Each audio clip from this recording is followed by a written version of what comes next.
Olá pessoal, tudo bem com vocês? Mais um episódio aqui do nosso Carreira em Pauta e obviamente você que está acompanhando a gente aí nas redes sociais e também por meio aí das nossas plataformas do EAD e também do presencial, eu quero convidar você para que você divulgue bastante esses episódios que nós estamos fazendo do podcast, porque afinal de contas a gente sempre traz pessoas aqui muito importantes, pessoas que têm um conhecimento de mundo, têm um conhecimento de mercado e hoje eu vou falar com a professora Daniela Alvarenga, e ela é a coordenadora de pedagogia, além, é claro, de coordenar outros cursos, também tem uma carreira profissional além da academia, e eu quero desejar aí boas-vindas para você, Daniela. Tudo bem com você? Tudo bem, professor. Eu que agradeço a oportunidade de falar de algo que eu tanto amo, né, que é profissão e principalmente ligado à educação e aprendizagem. É, olha, a Dani, assim, eu tenho um carinho muito grande por ela, porque quando nós conversamos, sempre que a gente conversa,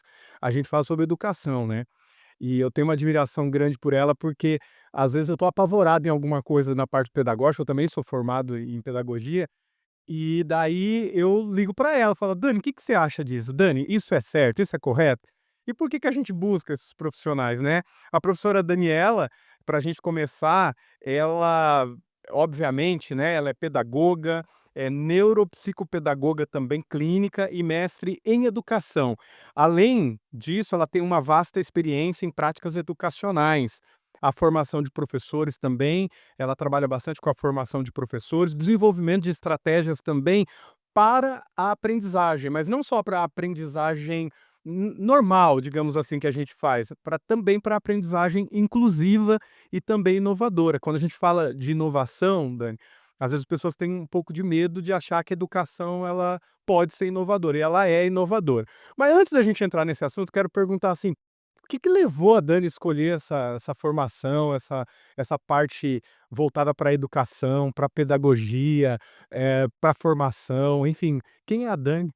Quem é a Dani? Boa pergunta, né?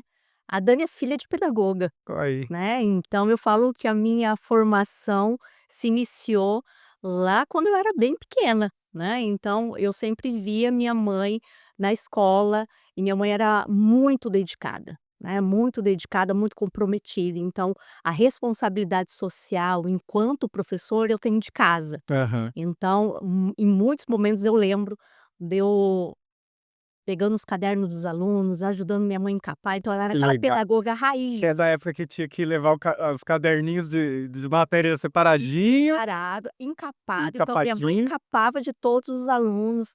Eu lembro que ela gostava de corrigir, colocar ali adesivos, né, parabenizando os alunos. No final de cada bimestre, ela tinha ali o diário de classe, então ela fazia todo mundo ficar quietinho para ela conseguir, porque não podia ter rasura, aquele diário de classe, se ela errasse, ela tinha que fazer começar tudo novamente. Ah, é verdade, tinha um diário. Pessoal, vocês que estão aí fazendo pedagogia ou fazendo curso na área das licenciaturas, hoje é tudo muito, Tecnológico. tecnológico, tudo num sistema. Tem um sistema que você vai lá, registrar a aula e tudo mais.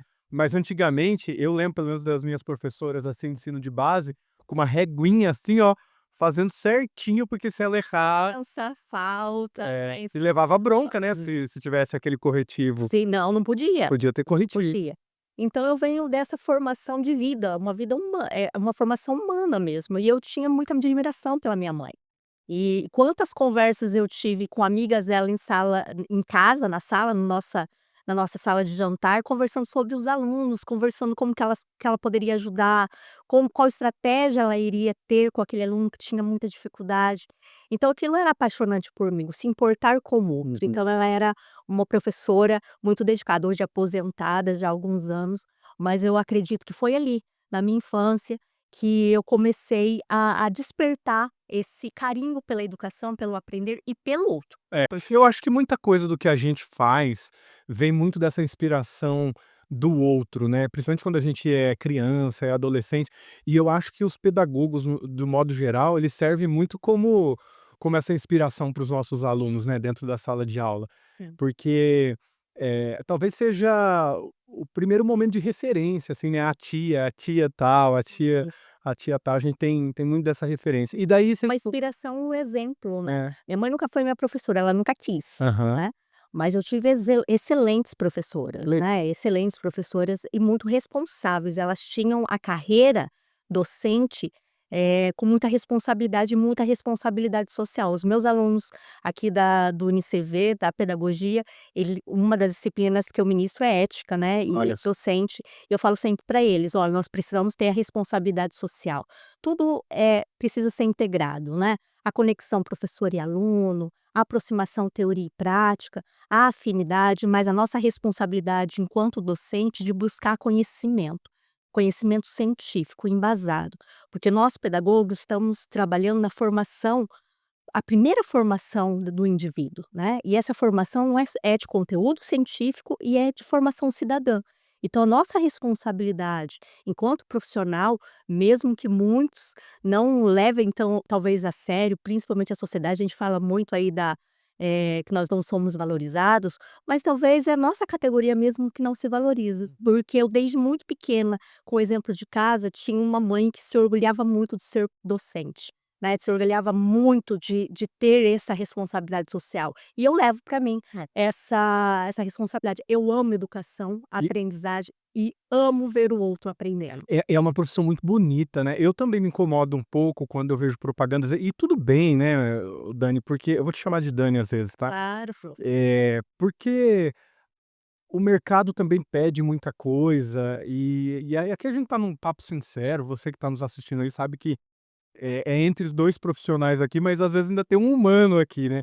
Às vezes me dói um pouco quando eu vejo, assim, que você tem uma formação complementar no sentido de complemente a sua renda, né, como se fosse uma profissão, uma subcategoria, e não é, né. Se você pensar, a profissão de docência, principalmente das de base, é a que forma Todas as outras. todas as outras, então a gente sempre eu tenho, assim, um ponto de interrogação quando eu vejo alguma propaganda colocando como um subproduto Sim. a educação, sabe. E daí você escolheu o teu primeiro curso, como que foi? Pedagogia, Hã. né, formação de eu amava história também, eu falo que se eu não tivesse ido para pedagogia eu ia para história, que é algo, que me chama muito a atenção, até o meu mestrado foi na área da história, da historiografia, Que legal. né, então eu estudei no meu mestrado, um impresso que circulou aqui em Maringá na década de 80, Novo Rumo, depois da redemocratização, do país, que falava sobre qual que era o papel do professor naquele momento, né, Sim. político, social. Então é algo que me chama bastante atenção, mas a pedagogia foi essa e me encantou. Eu Aham. falo que desde o primeiro ano eu sabia que eu estava ali para um propósito. E sempre me chamou muito a atenção, professor, a formação de professores. Hum. Então é até engraçado, porque nova, entrando na faculdade, né, os professores perguntavam aquele primeiro dia de aula: "Mas o que que você quer atuar? Onde você", eu: "Na formação de professores". Eu acho que eles olhavam assim para mim e falaram: "Que essa guria, que essa menina tá falando de formação de professores, né? É. Vai pra sala de aula". E é algo muito interessante, porque sempre foi minha paixão, por eu ser filha de professora Hã. também, né, e minha mãe sempre estava em curso, estava em formação, buscando conhecimento. E eu entendi que esse era o meu caminho. Quando eu saí da graduação, né, já fui para uma escola privada de educação básica, fiquei ali uns 2 anos, eh, na sala de aula, mas logo fui convidada para a supervisão pedagógica, então fiquei 6 anos na gestão, né, daí O da que é um outro mundo, né. que é O um que é um outro mundo. Às vezes a gente acha que a parte da gestão ela é mais fácil, porque não tem o contato propriamente dito com o aluno, mas é porque a maioria dos professores, ou pelo menos parte dos professores, eles chegam ali para o momento da aula dele, ele abre a porta, entra, ministra a aula dele, ele vai embora, mas tem toda uma gestão por trás, né. uma organização, né. E quando eu cheguei na gestão, educacional, ali eu me encontrei, porque eu poderia fazer o quê? Contribuir com o professor. Legal. Eu poderia sentar e conversar com o professor. Sempre teve essa visão de formação. Eu podia Legal. sentar com ele, planejar a aula dele, planejar um evento, entrar em sala de aula, dar um apoio para ele que ele precisava. Então eu sempre entendi a gestão pedagógica, a gestão educacional humanizada, Ah, legal. né. Entender o que está passando, sim, existe uma cobrança, existe sim, metas a ser, eh trabalhadas e ser cumpridas na escola. Por exemplo, o currículo ele precisa, né, o professor precisa dar conta, mas ele também é humano, então ele precisa também ter o apoio da gestão educacional, da gestão da sua coordenação, da sua supervisão, para que ele consiga ter maior fluidez em sala de aula, né, aquele apoio do gestor, ele é muito importante para o professor, para o desempenho dele em sala de aula, então eu sempre entendi isso, né, Sim. então eu estudava muitas vezes um conteúdo que o professor achava complicado, professor de quinto ano, que não tinha muita habilidade na história ou na geografia. Ele falava: "Prof Dani, eu não consigo, como que eu vou fazer essa aula? Como que eu vou fazer uma estratégia diferenciada?". Eu ficava, estudava, Legal. trazia um plano de aula diferenciado e ele aplicava, nossa, foi muito bom, os alunos conseguiram assimilar, acomodar o conteúdo. Então, isso para mim sempre foi mágico, contribuir com o professor, ouvir as angústias e ajudá-lo a ter um desempenho melhor, ter melhores resultados. Antigamente nós tínhamos, quando eu digo antigamente, eu digo pelo menos na década passada, talvez, um pouco a mais, mas nós tínhamos o magistério, né, que já dava uma base para os alunos que queriam ir para essa área da educação, Dava muita base, né, era um porque excelente, era excelente no formação. final ali do ensino médio, né, você tinha Era no essa ensino médio todo, né. é, Ele optava, exato. alguns eram administração, outros poderiam ser o magistério, outros faziam o básico do ensino Tinha da médio, parte da contabilidade, né, habilidade, bem daí escolhia, e desde o ensino ali do ensino médio, o ano do do ensino primeiro ano, médio. você já ia mais ou menos com uma base. Hoje, já tem essa ruptura, né, só depois que você escolhe. O que que você acha disso? Você acha que Olha, eu sempre eu não fiz magistério, na minha época, na escola que eu estudava não tinha, uhum, mas é uma excelente formação. A gente percebe que os professores que faziam magistério antes, depois vinham pra pedagogia, eles estavam muito mais preparados, uhum. né. É uma formação realmente aquela de mão na massa, de prática, né. E ela se perdeu, né, essa formação se perdeu.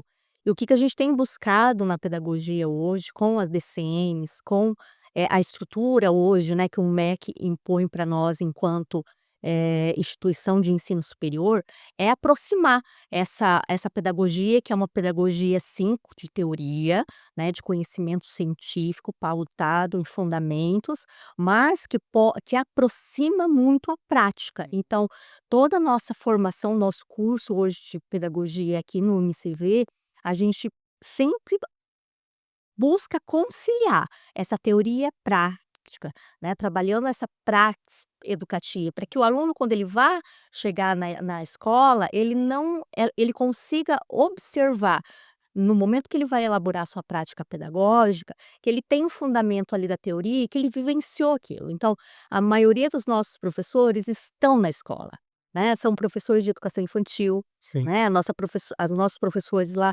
que estão com os nossos alunos são professor de educação infantil, são professor de educação de ensino fundamental, são professores de ensino fundamental dos anos finais e iniciais, é professor de ensino médio, ou seja, eles têm a prática no dia a dia e traz para nós, hoje na instituição, esse olhar, né, o olhar real, né, como que esse professor que está na formação inicial precisa, quais instrumentos, qual repertório ele tem que ter para quando ele terminar sua formação em pedagogia, né, o E que o sobretudo mercado, né, é isso de que eu ia falar, trabalho vai exigir deles. sobretudo olhar o que o mercado está trazendo. Quando a gente fala do que o mercado está trazendo, e é literalmente, tá, pessoal, vocês que estão estudando, às vezes a gente tem um pouco de medo de falar que o mercado está trazendo, mas o aluno também vem de um mercado, entre aspas, do que porque ele vai ser a gente não gosta muito de usar isso como clientela, mas é o que está entrando na sala de aula, é o que o mercado está nos dando. "Olha, agora você tem que trabalhar com essa tipagem de aluno". Você acha que a gente se tornou um pouco mais sensível para observar as necessidades desse aluno que está chegando agora?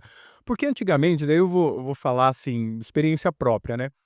Uma vez eu estava conversando com uma professora, a professora Renata, uma querida também, e ela falava assim e eu um dia, né, falei para ela assim, numa conversa informal, falei assim: "Nossa, parece que na minha época não tinha tanto problema, parece que os alunos não tinham tanto problema, em questão até mesmo de parece que hoje é muito novo, você tem que ter TDAH, você tem a pessoa que é autista, a pessoa que obviamente, né, gente, era uma conversa informal.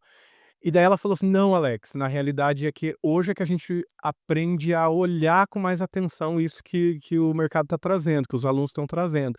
Antigamente era a pessoa que ficava num canto, era o feinho, era o que faltava, era o que era o estranho, É. era o que não mais faltava do que vinha, era o que desistia da aula, que parava no primeiro, no segundo".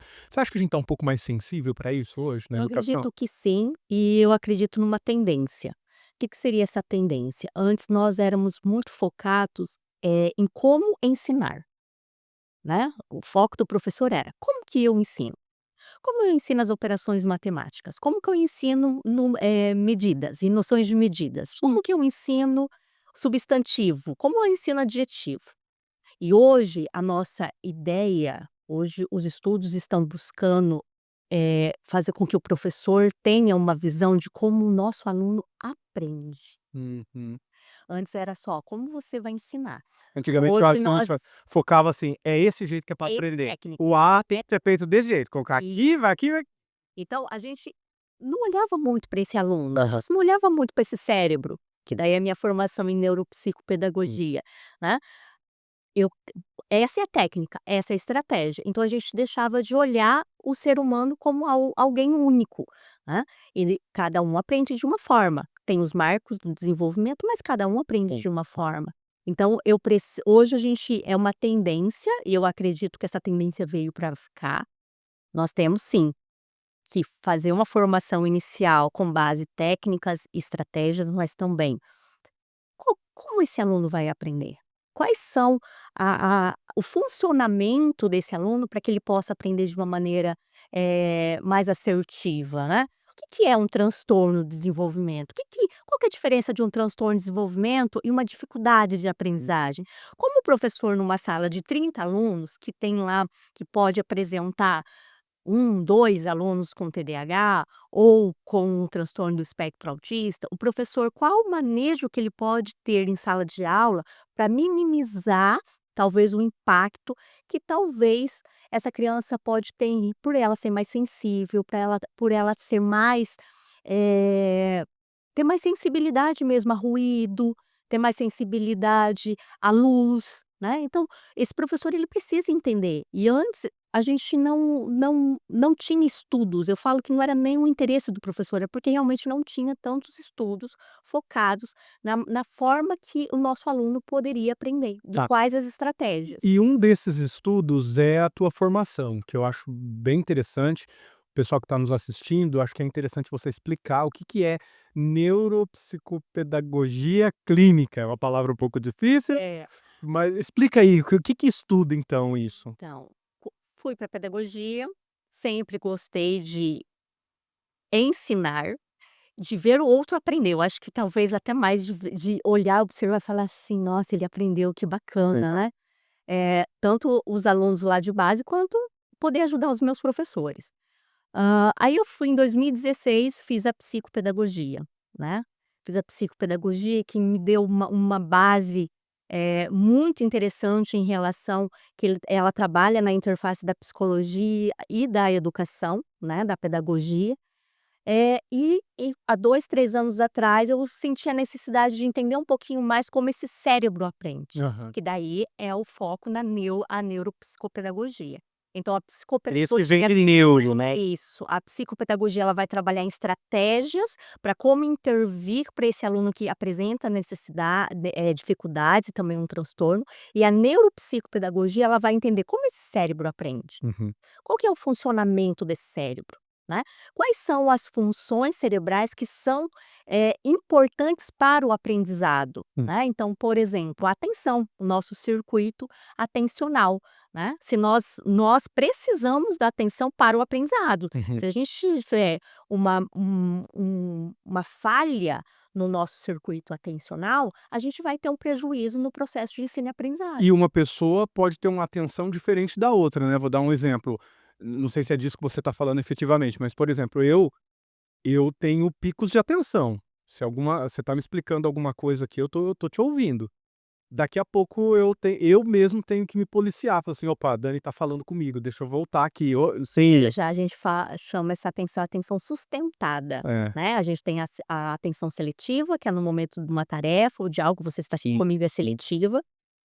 A atenção sustentada é você permanecer nessa conversa focado, com total atenção comigo a 20, 30 É. minutos, né. Inclusive os filmes são feitos assim, né. Os filmes até tem um estudo mostrando que antigamente a cada 30 minutos o filme tinha que dar um pico, assim, mudar a história, mudar a estratégia para que as pessoas prestassem de novo atenção no filme. E hoje é menos. Sim. Hoje a cada 10 minutos, cada 5 minutos tem que ter alguma coisa diferente para a pessoa falar: "Ô, tô assistindo o filme". Ou seja, várias áreas, né, do conhecimento já estudam a neurociência. Então, a neuropedagogia, ela vai ser a interface. A psicopedagogia é a interface da pedagogia e da psicologia. Legal. A neuropsicopedagogia vai ser a interface da neurociência, da pedagogia e da psicologia. Olha só, você que está nos assistindo, perceba como a licenciatura, sobretudo a pedagogia, ela não é única, ela tem, assim, várias ramificações que dá para a gente estudar, dá para a gente entender o que tá se passando. Mas quando a gente traz essas temáticas aqui, pessoal, não é que a gente está batendo martelo, por exemplo, Sim. em alguns assuntos um pouco polêmico, por exemplo, o que eu vou levantar aqui, Dani, que é o seguinte: você tem trazido para nós uma visão, assim, quase que uma perspectiva histórica de como que era a educação antigamente para o pedagogo, essas outras ramificações de estudo que aconteceram e como que a gente está hoje, e o tanto que a gente ainda vai avançar. Mas no mercado, a gente começa a perceber, conversando com pessoas da área da educação e tudo mais, eu não quero ser polêmico aqui, só uma questão de opinião Sim. mesmo, tá? O que que você acha? Eu tenho conversado com muita gente da área da educação que tem dito assim: "Ora, tudo bem, né, a gente está evoluindo, a gente tem que observar a individualidade de cada aluno, o que que ele aprende ali mais na neurociência e tudo mais. Só que como que a gente faz isso para um professor que está hoje literalmente nesse espaço-tempo intermediário, em que ele ainda não tem todas essas ferramentas para dentro da sala de aula atender a pessoa que tem TDAH, a pessoa que tem autismo e a pessoa que não é que não tem nada, mas a pessoa que talvez aprenda com maior facilidade. Então lá no teu curso eu sei que você discute isso, como que a gente faz isso? E outra, um medo que eu estando como diretor, várias vezes os professores vêm falar: "Será que é isso mesmo? Será que ele realmente tem autismo? Será que ele realmente tem TDAH? Será que ele realmente". Quem pode laudar isso? A gente tem pesquisado que na realidade não pode ser uma pessoa só laudando, e sim uma comissão, né, multidisciplinar para laudar efetivamente uma pessoa, mas hoje a gente recebe, por exemplo, atestados que é um psicólogo que está falando, apenas ele, não tem uma outra pessoa também dando a visão, enfim, por isso que eu disse que é um pouco polêmico. Como que você vê tudo isso? Como que o professor é colocado dentro de uma sala de aula, você disse assim: "Ah, esse aprende diferente desse, que aprende diferente desse". E como que ele tem que atender a um público que talvez nem ele sabe atender todo mundo ao mesmo tempo com tanta individualidade. Você entende a complexidade disso? E eu coloco para você, prof, que é um desafio, tá. É muito desafiador para um professor hoje em sala de aula, que está aí na carreira há alguns anos, receber todos esses alunos que têm sim especificidades muito subjetivas, né, porque uma criança, um adolescente ou até um adulto que chega com um transtorno, de déficit de atenção e hiperatividade vai ser muito diferente de um que ele recebe ali que tem o transtorno do espectro autista, Então, né. Vai ser também diferente aquele quando ele recebe um transtorno de ansiedade, que não tem a ver com aprendizagem, mas interfere no humor e no aprendizado, né.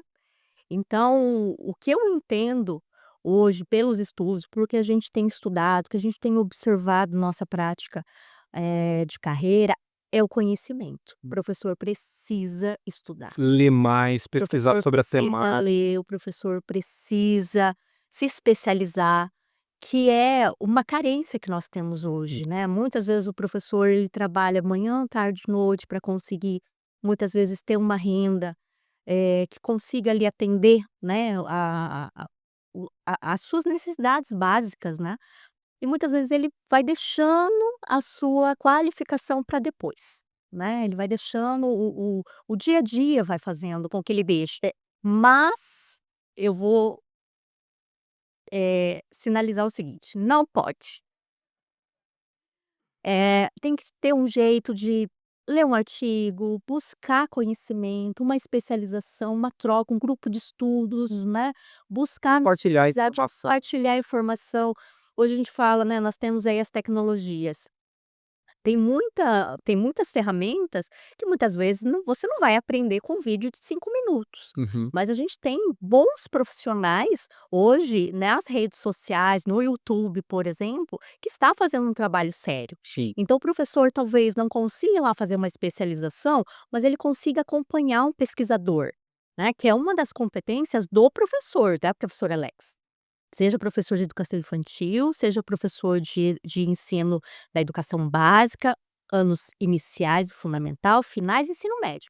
Professor que não é pesquisador não é professor, É, né. eu O concordo. professor Eu con precisa ser Tem que pesquisador. estar estudando em todo O momento. que é esse pesquisador? "Nossa, professora, você está me falando que eu tenho que fazer mestrado?" Não, eu estou falando assim, pesquisar para você dar uma boa aula, você precisa pesquisar, Temáticas mesmo, é né. coisa simples, né, Simples. como fazer tal E se coisa. aprofundar naquela temática, né. Então, olha, eu não conheço muito sobre, esses transtornos, essas dificuldades, então vamos buscar um intelectual, um pesquisador já que tem um gabari que já está gabaritado, já tem um mestrado, tem doutorado, está ali no YouTube, está trabalhando, falando sobre isso, então vamos escutar, né. Então o conhecimento, ele é construído continuamente, Na né, realidade é uma formação continuada. na realidade não pode ter medo dessas temáticas, né, porque a gente pode estar fazendo pode não, estamos fazendo parte de um momento muito singular na história.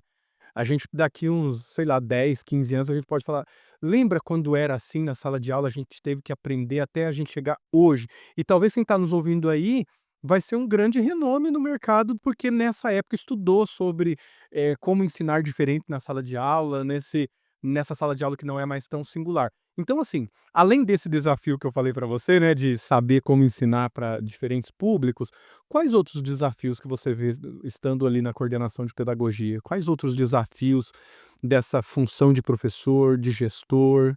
Eu acredito que seja também a questão, em muitos momentos, das desigualdades, né.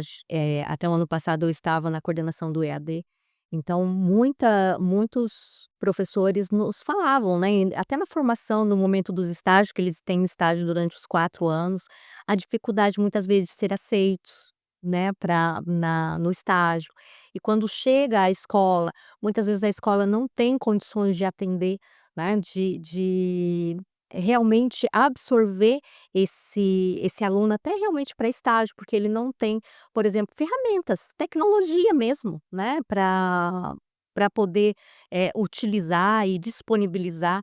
Os professores, a formação continuada ainda é muito carente no nosso país, não vou falar na nossa região, né, que Maringá hoje ela tem uma infraestrutura e uma formação, E assim, diferenciada, né, a nossa rede municipal é uma rede diferenciada, mas não é assim em todo o todos território brasileiro, né, a gente tem aí muita carência ainda de infraestrutura, de salário, né, uhum. em muitos lugares ainda não se chega nem ao piso, né, que é ali, eh E descrito, né, lei, então não se chega ao piso, então isso também é um desafio hoje para a educação, né, os professores, essa falta de valorização, que não vem só da sociedade, mas vem também, infelizmente, do nosso governo.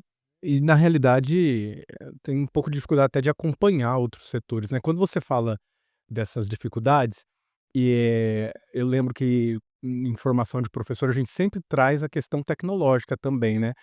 Como que você vê, assim, essa inovação, a tecnologia, como que isso tem afetado a educação para melhor e para pior, né, fala assim, o que Então vou falar vamos começar falando da talvez das que a que não é tão interessante, né. Pra mim tecnologia ela é fundamental em qualquer processo, porque ela faz parte da vida. sim. Né.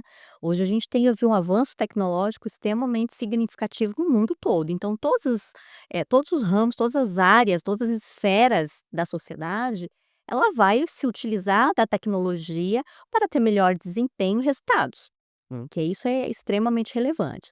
Só que quando a gente olha para a tecnologia, a gente precisa, enquanto educador, ter um pouco de cuidado, principalmente em sala de aula. E especialmente para crianças pequenas, né, então quando você, olha para a educação lá na educação infantil, a gente precisa ter um cuidado, né, você pode utilizar? Claro que você pode utilizar, depois dos 2 anos de idade, né, Olha até só, os 2 anos de idade, zero tela, que não é necessário, né. E você pode ali, infelizmente, prejudicar alguns desenvolvimentos que está acontecendo, né, com a criança, e que podem ser prejudicados com a tela, porque muitas vezes, muitas famílias a gente fala zero tela, por quê? O mais importante é você ter um acompanhamento, então os pais ter um monitoramento. E muitas vezes não acontece isso nem lá no quarto, quinto ano de vida da criança, né.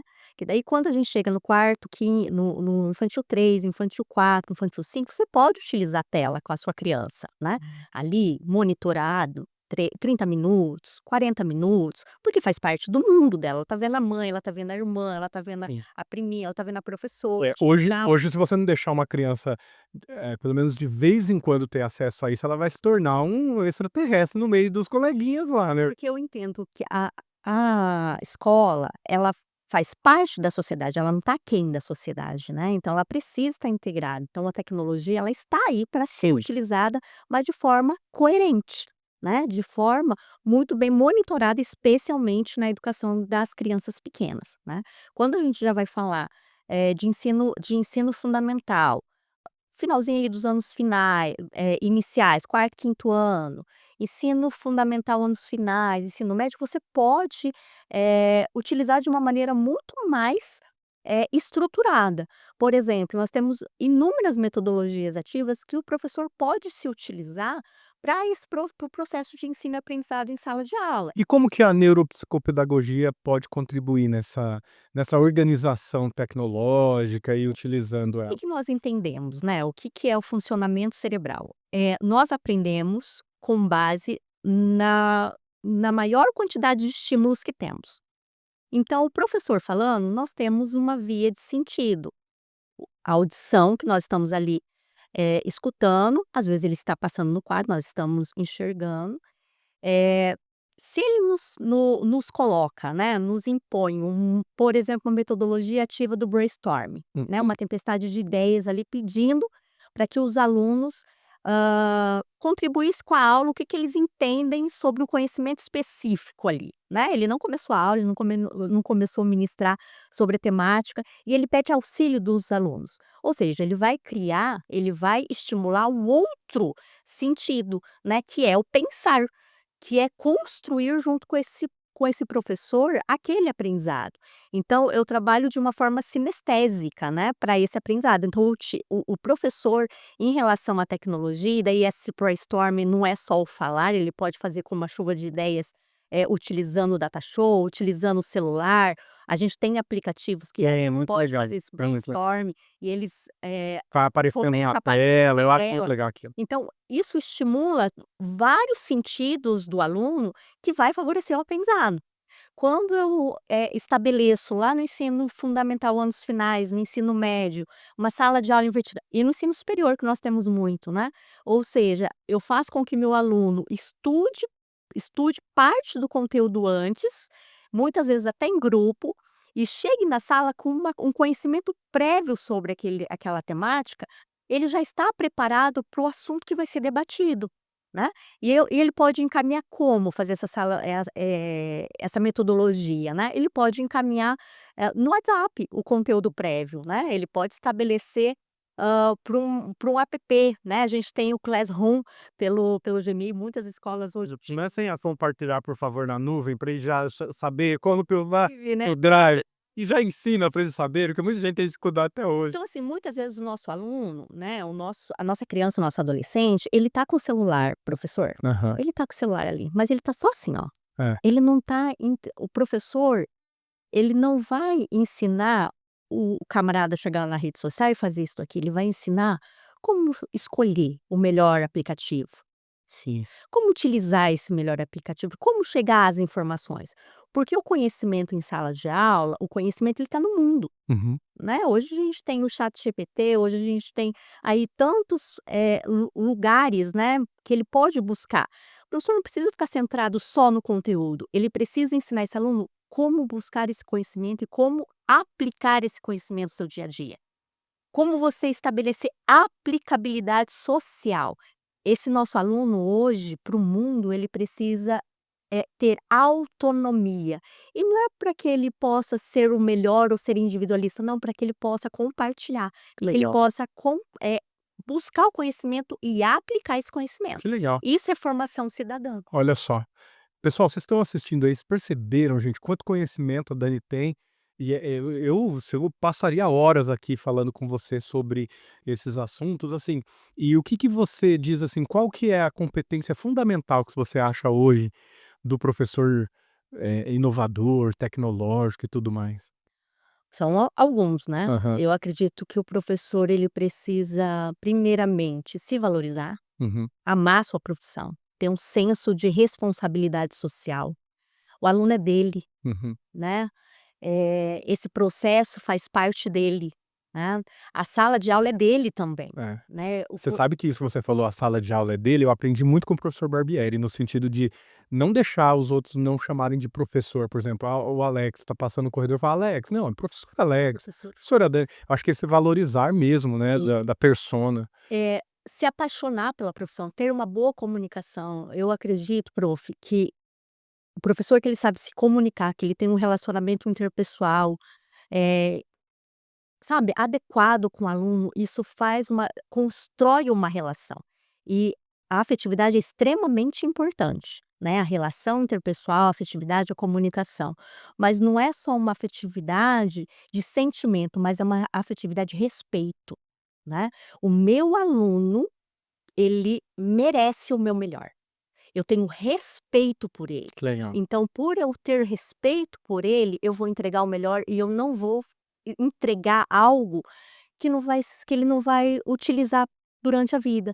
Então, eu acho que o professor ele precisa respeitar a sua formação e ele precisa respeitar o aluno que está É aquele ali. valorizar aquele tempo que está ali também, né. Sim. E para quem está começando a carreira na educação, que você dá de dica, assim: "Ó, você que está começando, você que quer fazer a pedagogia propriamente dita", você é coordenadora aqui no UniCV, na área da pedagogia, qual é a dica que você dá para que ele seja um profissional, singular no mercado ou pelo menos diferente no mercado? Sim, eu vou talvez estou sendo um pouco repetitiva, mas precisa ser apaixonado por educação. Uhum. Tem que Gostar do que gostar faz, do né. que faz, né, Gostar. gostar de quando o professor quer, né, pedagogo, vai trabalhar com educação infantil, anos iniciais. Não tem como não gostar de criança, professor Alex. Não tem, né. Não tem como, tem que gostar de criança. Tem que entender desenvolvimento de criança, sabe, tem que mergulhar nesses assuntos, tem que mergulhar no desenvolvimento da criança, tem que mergulhar em como eu posso colaborar com esse aprendizado, tem que realmente querer estar ali, porque eu falo que o primeiro motivo, o primeiro objetivo do professor é gostar daquilo que faz, né, eu acho que em qualquer profissão, Acho que qualquer, qualquer mas o profissão, professor, assim, é que é precisa de uma dedicação. é Precisa se dedicar e não é fácil, é trabalhoso, mas é gratificante. é. E antigamente a gente tinha uma visão, assim, daquele professor bravo, carrancudo dentro da sala de aula, e hoje está se mudando isso, né, justamente para ter esse tipo de sensibilidade que você Sim. está falando, né. Respeito, Hã, uma educação humanizada, né, humanizado. tanto o professor em sala de aula quanto o gestor, né, a gente não quer chefes mais, Aham, a gente quer líderes. é, Líderes é aquele que caminha junto, legal. né, o gestor humanizado, ele vai caminhar junto com a sua equipe. Ele vai sentir as angústias e vai buscar soluções para tais. Não, é complicado quando a gente procura um líder, né, ou o aluno procura um professor e ele acaba sendo mais um empecilho, né, naquilo tudo. Pessoal, o papo tá muito bom, a gente já tá falando aqui há 40 minutos, passou muito rápido. Quero agradecer, Dani, pela tua contribuição, por tudo que você tem feito, não só pela instituição, mas pela educação. Tenho acompanhado você trabalha muito nos congressos aí de educação, não só de Maringá, mas também da região. Tem ido em vários congressos fazer publicações, eu recebi agora há pouco lá falando que você está indo para fazer ali as suas publicações, então eu quero desejar para você todo o sucesso do mundo, continuo te admirando a cada dia e muito obrigado. Deixa o teu adeus aí para o pessoal, fala um pouquinho aí do curso de pedagogia, quem quer fazer o curso de pedagogia, como te achar, fala as tuas redes sociais e sucesso para você. Professor Alex, eu que agradeço, né, a oportunidade de estar aqui. Eu sou apaixonada por educação e tenho muito carinho pelo UniCV, né. Eu falo que aqui eu me encontro